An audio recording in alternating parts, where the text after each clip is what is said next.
오늘 주시는 하나님 말씀은 이사야서 62장 1절에서 12절 조재현 집사님께서 봉독해 주시겠고, 이어서 할렐루야 찬양대의 찬양이 계속되겠습니다. 나는 시온의 의가 빛같이 예루살렘의 구원이 횃불같이 나타나도록 시온을 위하여 잠잠하지 아니하며 예루살렘을 위하여 쉬지 아니할 것인즉 이방 나라들이 내 공의를 묻 왕들이 다 내 영광을 볼 것이요 너는 여호와의 입으로 정하실 새 이름으로 일컬음이 될 것이며 너는 또 여호와의 손에 아름다운 관 내 하나님의 손에 왕관이 될 것이라. 다시는 너를 버림받은 자라 부르지 아니하며 다시는 내 땅을 황무지라 부르지 아니하고 오직 너를 헵시바라 하며 내 땅을 뷸라라 하리니 이는 여호와께서 너를 기뻐하실 것이며 내 땅이 결혼한 것처럼 될 것이라.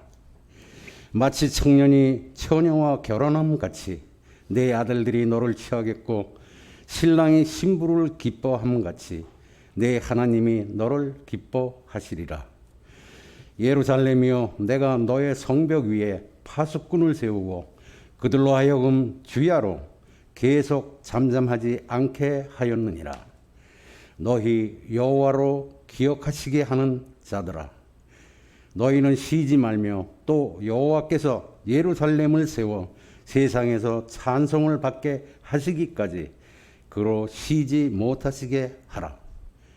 여호와께서 그 오른손 그 능력의 팔로 맹세하시되 내가 다시는 내 곡식을 내 원수들에게 양식으로 주지 아니하겠고 내가 수고하여 얻은 포도주를 이방인이 마시지 못하게 할 것인즉 오직 추수한 자가 그것을 먹고 나 여호와를 찬송할 것이요 거둔 자가 그것을 나의 성소들에서 마시리라 하셨느니라.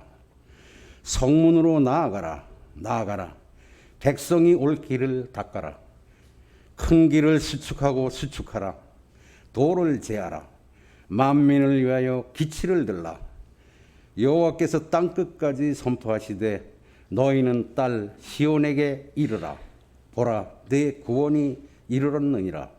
보라, 상급이 그에 있고 보응이 그 앞에 있느니라 하셨느니라. 사람들이 너를 일컬어 거룩한 백성이라 여호와께서 구속하신 자라 하겠고 또 너를 일컬어 찾은 바 된 자요 버림받지 아니한 성읍이라 하리라. 아멘.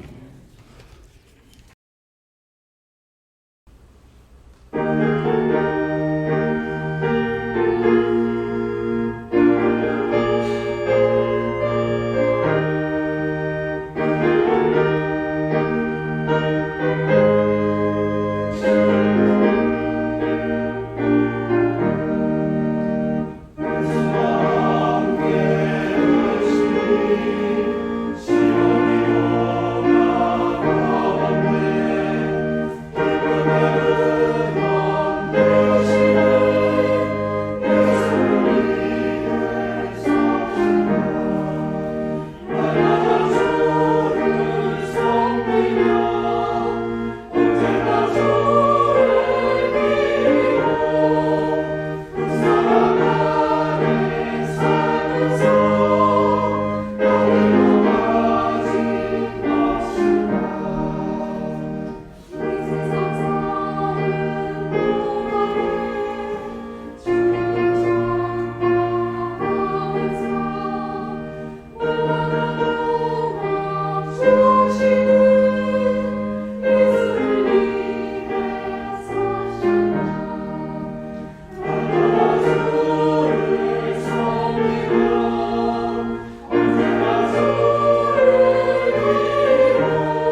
아멘.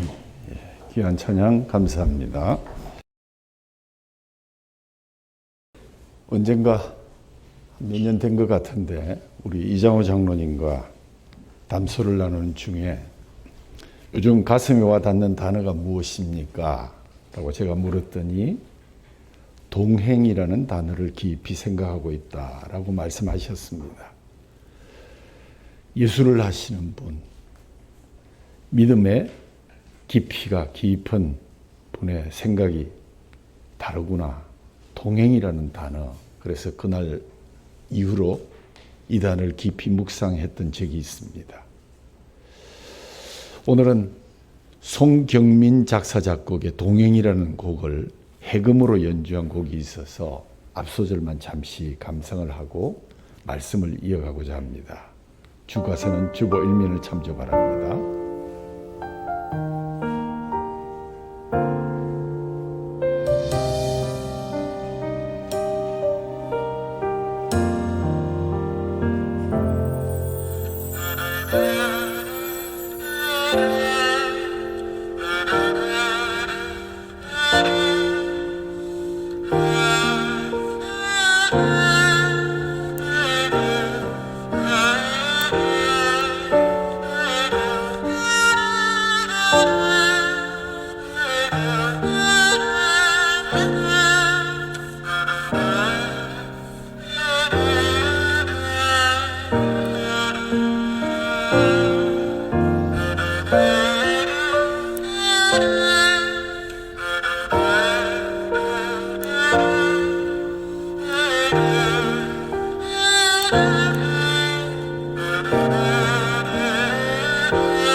우리 교회도 이제 가야금 연주하시는 분들이 많이 계신데 해금 소리도 또 독특한 것 같습니다.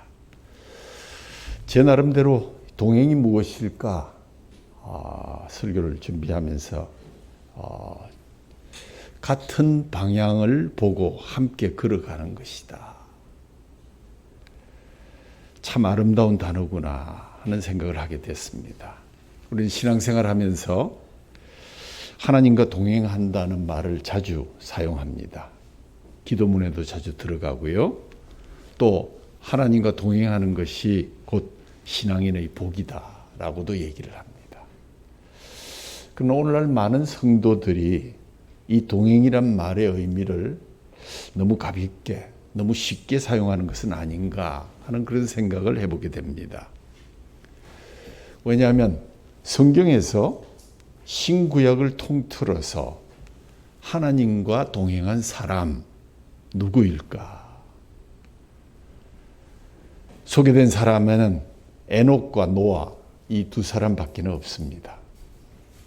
창세기 5장 24절에 에녹이 하나님과 동행하더니 하나님이 그를 데려가심으로 세상에 있지 아니하였더라. 창세기 6장 9절에 노아는 의인이요 당대의 완전한 자라. 그는 하나님과 동행하였으며. 물론 다윗은 내 마음에 합한 자라 이런 말을 듣긴 했지만 직설적으로 동행했다는 말은 사용되지 않았습니다. 그래서 이 동행이란 말을 좀 더 엄격하게 적용할 필요가 있겠다 하는 생각을 하면서 마침 우리가 성경 통독에 지난 금요일로 이사야서를 마쳤는데 이사야서 62장을 읽으면서 다시금 이 동행이라는 단어를 떠올리게 되었습니다.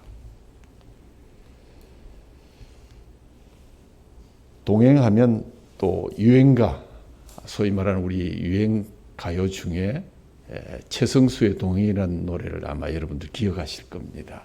중간에 어둠에 갈 곳 모르고 외로워 헤매는 미로 누가 나와 같이 함께 울어줄 사람이 있나요? 누가 나와 함께 따뜻한 동행이 될까 하는 그 가사, 그 곡이 아마 생각나실 것입니다. 동행이란 몸이 함께 간다는 뜻도 있지만 한편으로 함께 울어줄 사람, 또 따뜻하게 위로해 줄 수 있는 그런 마음의 동행이 무척 중요한 것이다 라는 생각을 하게 됩니다. 그런데 하나님과 동행한다는 것은 하나님 뒤를 쫄쫄 따라다닌다, 또 하나님의 위로를 받는다, 단순히 하나님을 믿는다, 교회 나간다, 그런 뜻만은 아닌 것 같습니다.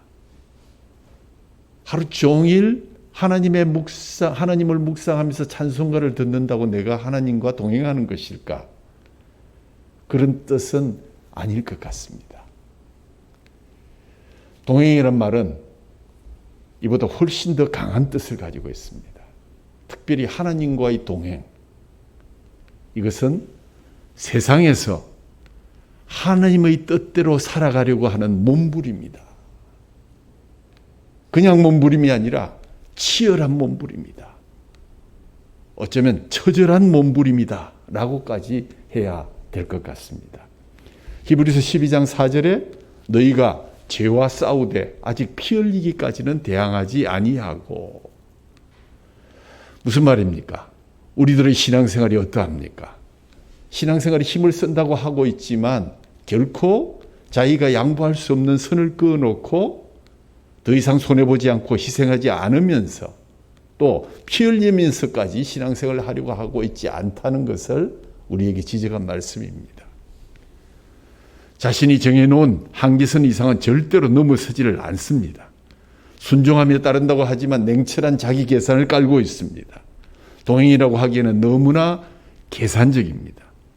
예수님 십자가에 달리셨을 때 끝까지 동행하기로 했던 제자들이 대부분 다 흩어지고 말았는데 이것을 동행이라 할 수 있겠습니까? 유리할 때 같이 붙어 있고 불리할 때 도망가 버리면 그것은 동행이 될 수가 없는 것이죠. 그런데 문제는 많은 성도님들이 한결같이 하는 말이 자신의 신앙은 하나님과 동행하는 신앙입니다 라고 고백합니다. 그런데 누가복음 2장에 보면 이와 같이 생각하면서 착각을 했던 신앙생활을 했던 사람들이 소개되고 있는데 그가 누구인가 하면 놀랍게도 예수님의 육신의 부모였던 요셉과 마리아였습니다.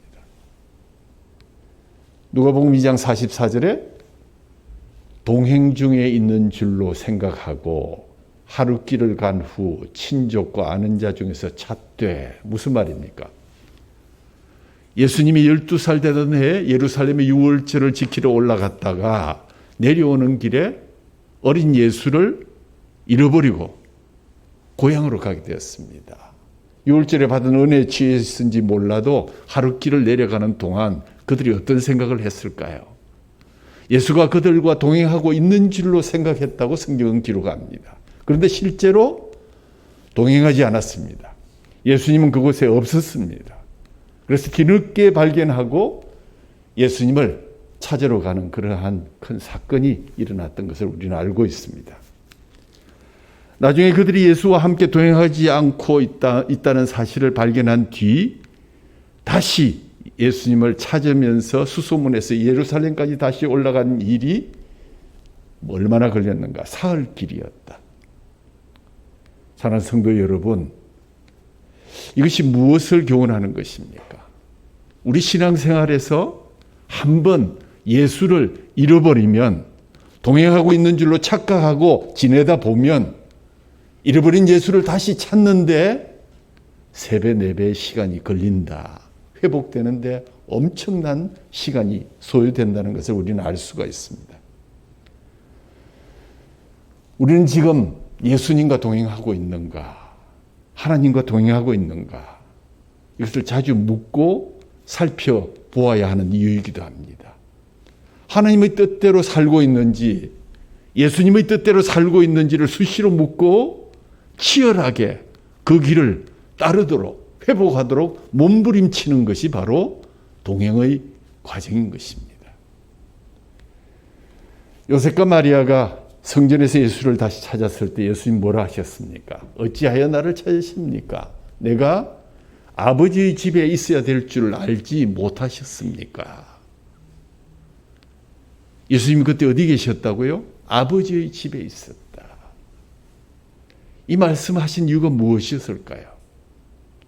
이 말씀을 하신 이유는 그 말씀을 듣는 그 부모, 육신의 부모 요셉과 마리아를 비롯해서 오늘 이 설교를 듣는 우리 성도들의 신앙생활의 중심은 성전이어야 한다. 라는 것을 말씀하신 것입니다. 우리가 믿는 예수님이 세상 사람들을 위해 성전을 중심으로 일하셨듯이 오늘 우리 성도들 또한 성전 중심의 신앙을 가지고 이 땅에서 하나님의 뜻을 이루어 나가야 하기를 힘쓰고 애써야 한다는 사실을 우리에게 말씀해 주셨습니다. 성전의 중심에 서신 우리 마음속에 있는 우리의 전, 오늘날 우리의 전은 지금 우리 마음속에 있고 그 중앙에 좌정하고 계신 분, 그분이 성령님이십니다. 그러니까 성전 중심으로 살아간다는 얘기는 신약적으로 얘기하면 성령님 중심의 신앙을 견지하는 것이다. 그것이 진정 주님과 동행하는 자다. 이런 뜻을 우리는 발견하게 되는 것입니다. 오늘 본문에도 보면 이사야 선지자가 이런 성전 중심의 신앙을 역설했던 것을 우리는 볼 수가 있습니다. 그가 자신을 위해서 뭐라고 말하고 있습니까? 1절 말씀입니다. 나는 시온의 의가 빛같이 예루살렘의 구원이 횃불같이 나타나도록 시온을 위하여 잠잠하지 아니하며 예루살렘을 위하여 쉬지 아니할 것이다. 시온을 위하여, 예루살렘을 위하여 그 사역의 핵심과 중심이 어디에 있었는가? 성전에 있었다는 얘기입니다. 이제 내가 시온의 의로운 빛이 되어서 예루살렘의 구원의 횃불이 되어서 흑암의 권세 아래 가득 찬 이 세상을 하나님의 의로 밝히고 이 땅의 백성들이 하나님의 말씀을 통해 회복될 때까지 결코 나는 잠잠히 있지 않을 것이다. 이 일을 마치기까지 하나님이 계신 성전을 위해서 열심히 쉼 없이 노력하고 일하겠다라고 다짐하면서 선언하고 있습니다. 사랑하는 성도 여러분, 지금 이 시간에 예배하는 우리의 입술에서도 이사야와 같은 이러한 담대한 믿음의 선언이 있어야 될 줄로 믿습니다. 예배하는 이 시간 주님의 뜻을 준행하기 위한 몸부림을 치는, 집중하는 그러한 시간이 되었으면 좋겠습니다.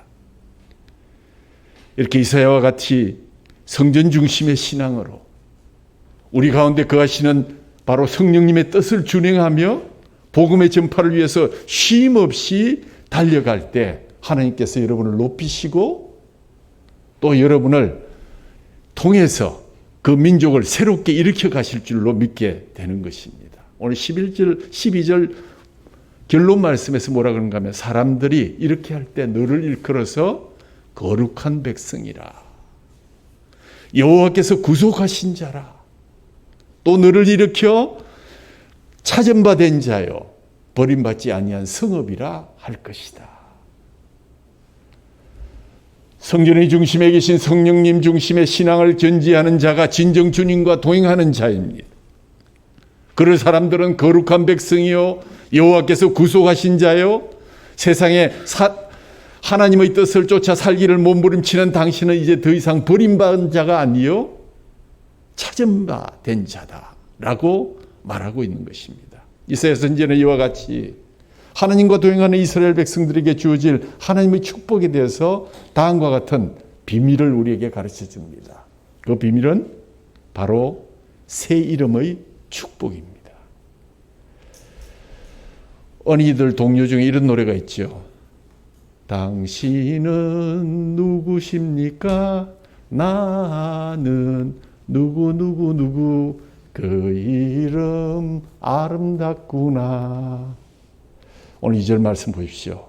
이방 나라들이 내 공의를, 무당이 다 네 영광을 볼 것이요 너는 여호와의 입으로 정하실 새 이름으로 일컬음이 될 것이다.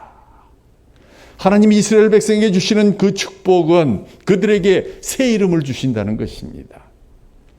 그렇다면 새 이름을 주신다는 것은 무엇을 의미하는 것입니까?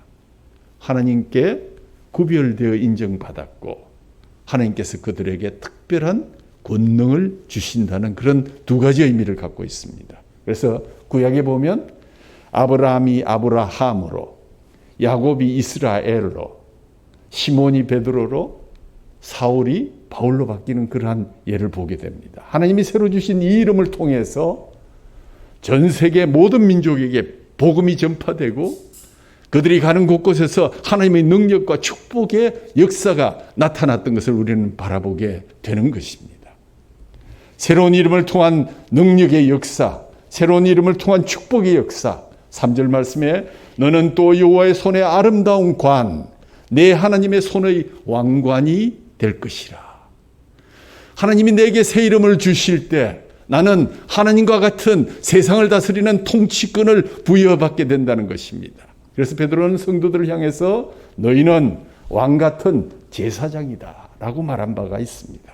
왕이 무엇입니까? 왕은 통치자입니다. 모든 백성들을 다스릴 수 있는 주권자입니다. 왕의 이름으로 무엇이든지 다 할 수 있습니다. 이런 왕의 통치권을 상징하는 왕관을 하나님께서 내게 새 이름을 주심으로 씌워주신다는 그러한 사실을 우리는 발견하게 된 것입니다.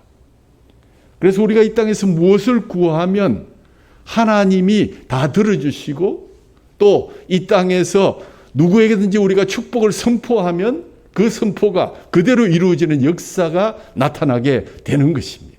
이런 능력을 통해서 우리가 세상 사람에게 구원의 통로가 되고 축복의 근원이 된다는 사실을 우리는 알게 된 것입니다. 그렇다면 하나님은 어떤 새 이름을 우리에게 주셨습니까? 우리 4절 말씀을 다 같이 한번 읽어볼까요? 4절 말씀 시작. 다시는 너를 버림받은 자라 부르지 아니하며 다시는 내 땅을 황무지라 부르지 아니하고 오직 너를 헵시바라 하며 내 땅을 뷸라라 하리니 이는 여호와께서 너를 기뻐하실 것이며 내 땅이 결혼한 것처럼 될 것임이라. 이전에 우리의 이름, 아니 지금까지 우리 이름은 무엇이었습니까? 여기 보면 버림받은 자였다. 지금까지 우리의 환경은 어떠했습니까? 황무지였다라고 설명합니다.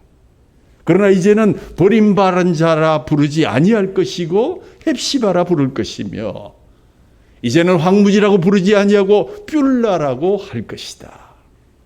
이제 하나님께서 면류관과 왕관처럼 존귀히 여기시는 유다 백성들에게 두 가지 새 이름을 주셨는데 헵시바와 뷸라입니다. 헵시바란 나의 기쁨이 그녀에게 있습니다. 신랑이 신부에게 고백하는 감탄사입니다. 뷸라라는 말은 히브리 말로 결혼한 여인, 헵시바는 신랑으로부터 지극한 사랑을 받는 신부요, 즉 사람을 가리키는 말인가 하면 뷸라는 남편으로부터 버림받지 않고 든든한 보호자가 있는 것과 마찬가지로 안전하고 축복된 땅이다. 황무지의 반대되는 말입니다. 다시 말해서 헵시바는 사랑받는 사람을 말하는가 하면 뷸라는 그 사랑받는 사람이 사는 축복의 땅을 이야기하는 것입니다. 뷸라는 그 사랑받는 사람이 사는 축복받은 땅입니다. 그렇다면 헵시바는 하나님의 지극한 사랑을 받는 유다 백성을 지칭하는 이름이요, 뷸라는 그 유다 백성들이 돌아와서 건설하게 될 축복의 땅 예루살렘을 말하는 것입니다. 그렇습니다. 그동안 유다 백성들이 아주바, 버림받은 사람들, 원수 나라에 가서 소돼지처럼 이끌려 다니면서 노예 생활을 하고 자유를 유보당했던 그들이 이제 분명히 하나님께서 선언하십니다. 너희의 이름은 이제 버림받은 자가 아주바가 아니라 헵시바다. 나의 기쁨이 너에게 있다. 즉 신랑이 신부가 좋아서 어찌할 줄 모르듯이 하나님께서 좋아하시는 신부가 되었다는 그러한 의미입니다.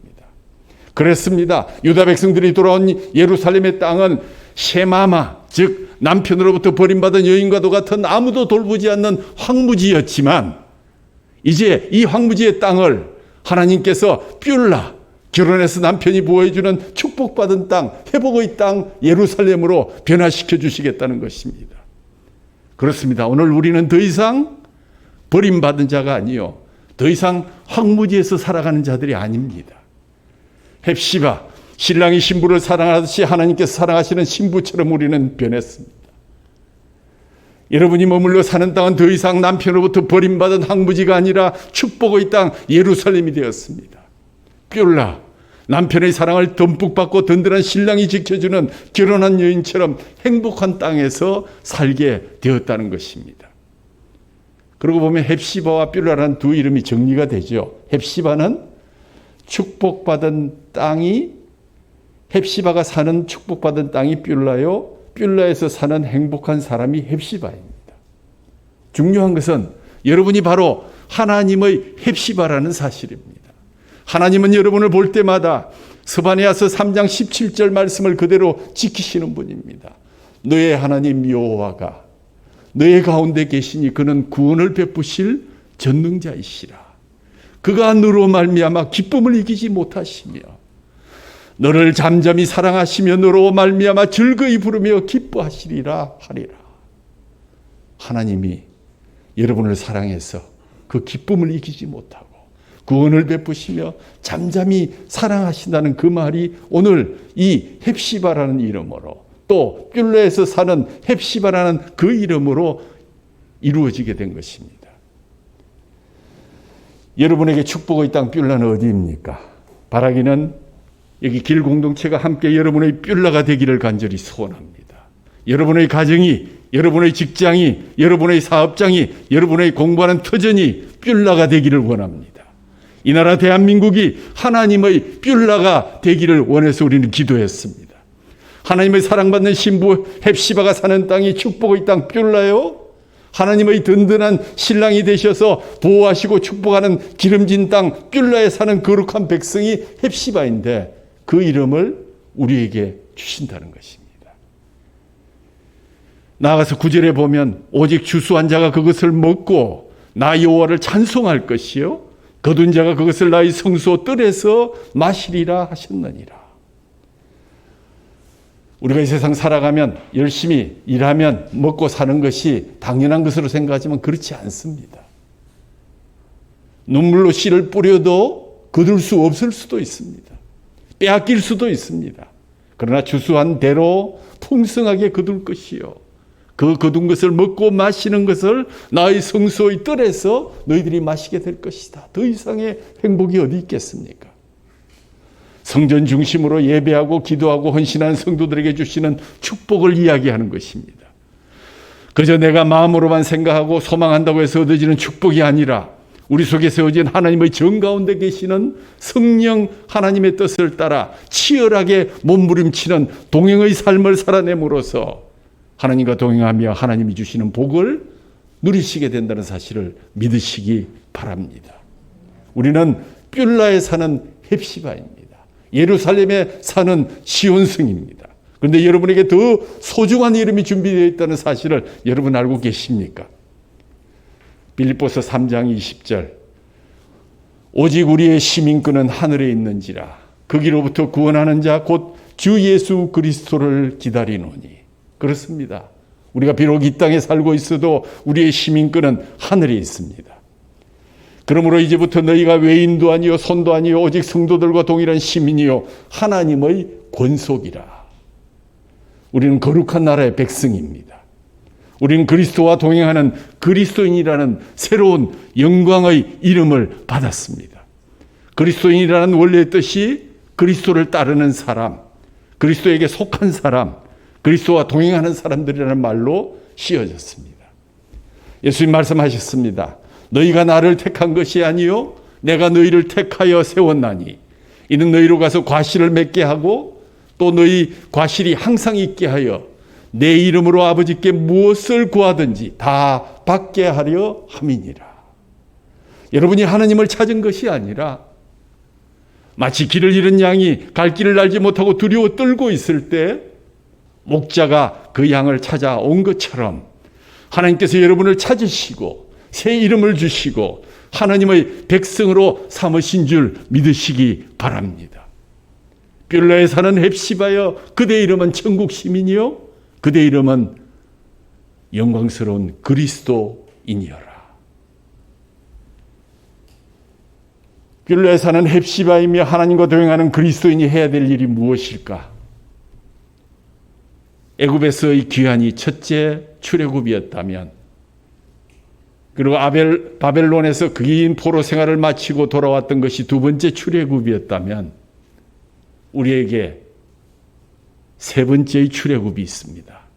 그것은 바로 죄와 사단의 권세에서 해방되어 하나님의 품으로 돌아오는 것입니다.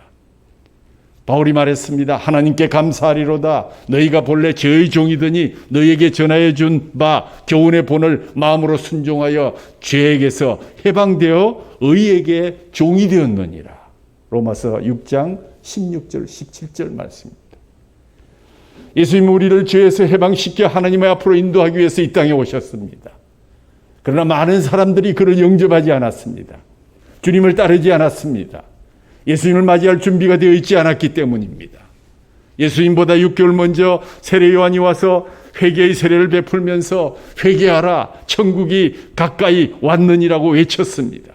그는 이사야가 예언한 대로 광야에서 외치는 소리였습니다. 그는 주의 길을 예비하라, 그의 첩경을 평탄케 하라고 외쳤습니다. 그러나 그들 중에서 정말 주님의 오심을 믿고 맞을 준비를 한 사람은 그렇게 많지 않았습니다. 예수님이 이렇게 무관심한 사람들을 위해서 십자가의 죽으심으로 그들을 구원할 수 있는 길을 열어놓으셨습니다. 이것이 복음입니다. 이 예수님이 다시 오실 것입니다.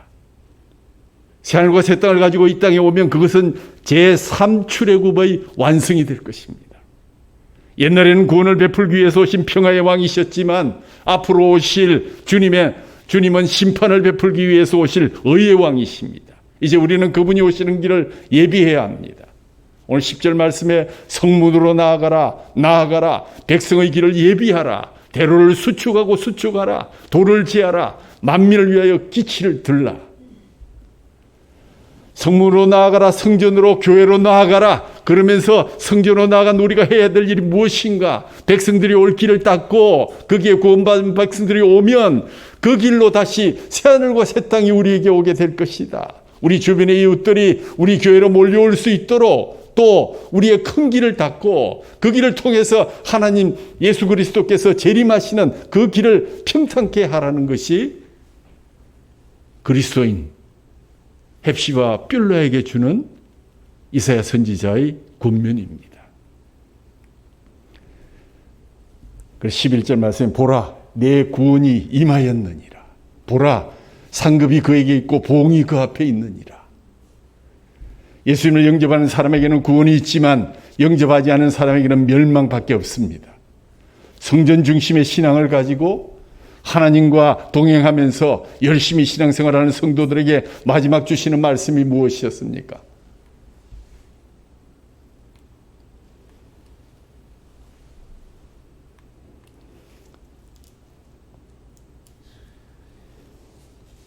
이게 안 넘어가네요.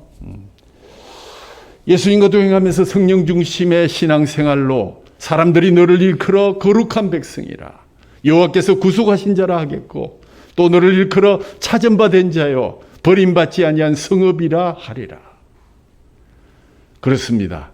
예수님과 동행하며 성령 중심의 삶을 살게 되면 거룩한 백성이 되고 구속받은 자, 찾은바된 자로서 일어서서 제3의 출애굽을 준비하는 그리스도인들이 되시기를 주님의 이름으로 축원합니다. 결론을 말씀드립니다.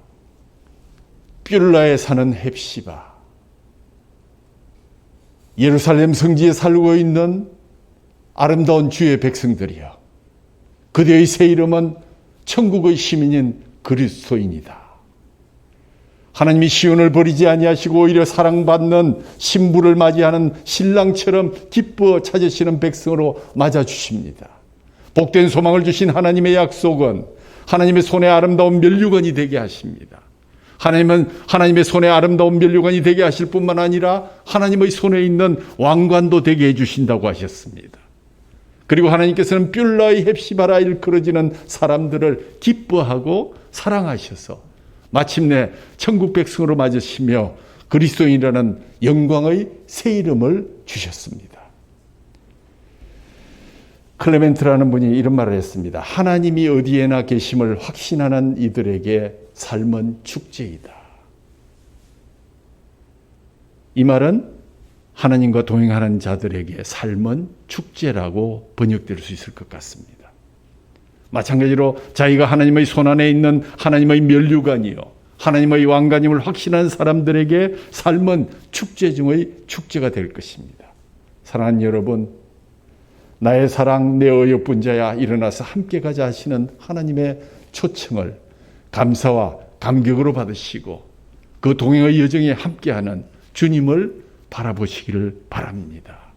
주와 동행하며 주의 길을 예비하고 제3의 출애굽을 준비하는 복된 그리스도인들이 되기를 주님의 이름으로 축원합니다. 그래서 하나님의 손에 있는 아름다운 면류관처럼 보배롭고 존귀하며 평화롭고 풍요로운 인생으로 축제의 삶을 살아가시며 많은 사람들을 주께로 인도하는 아름다운 발걸음이 되시기를 주님의 이름으로 다시 한번 축원합니다.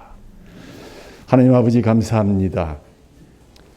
하나님이 어디나 계심을 확신하는 하나님과 동행하는 자들에게 우리의 삶은 늘 축제라고 했습니다. 나의 사랑 내 어여쁜 자야 일어나서 함께 가자 하시는 하나님의 초청을 받고 있는 우리 주님과 동행하며 주의 길을 예비하고 제3의 출애굽을 준비하는 복된 그리스도인들이 될 수 있도록 인도해 주옵소서. 주님과 동행하는 표적으로 우리에게 주신 이 성찬의 시간을 다시 한번 맞게 되었습니다. 우리 자신을 돌아보고 주님이 우리에게 남기신 주님의 살과 피를 기억하고 기념하는 시간, 동행하는 시간 되게 하여 주시기를 간절히 소원하고 이 모든 말씀 우리 주 예수 그리스도의 이름으로 감사하며 기도하옵나이다. 아멘.